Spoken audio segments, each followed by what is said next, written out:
দিছো গালে? কালে এইগুলো একটু দে। ওইটা কি একটু দেখাও তো আমাকে। এটার মতো এইগুলো দিছি। কি দিছো ওইটা? ওইটা তো গালে দেয় না।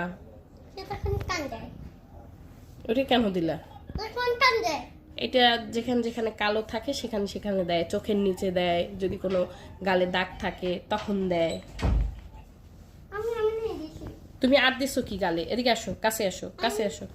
এগুলোও দিছি। এটা কি? তো ফাউন্ডেশন। এটা ফাউন্ডেশন। তুমি তাহলে আমাকে কেন জিজ্ঞেস করলা এটা কোথায় দেয়? সরি। আর চোখের উপরে কি দিছো? চোখের উপরে এগুলো দিছি। ওইটা কি? এটা হ্যাঁ, এটা তো মেয়েগুলো তো না করে সব। আস্তে কথা বলো, আস্তে আস্তে আস্তে।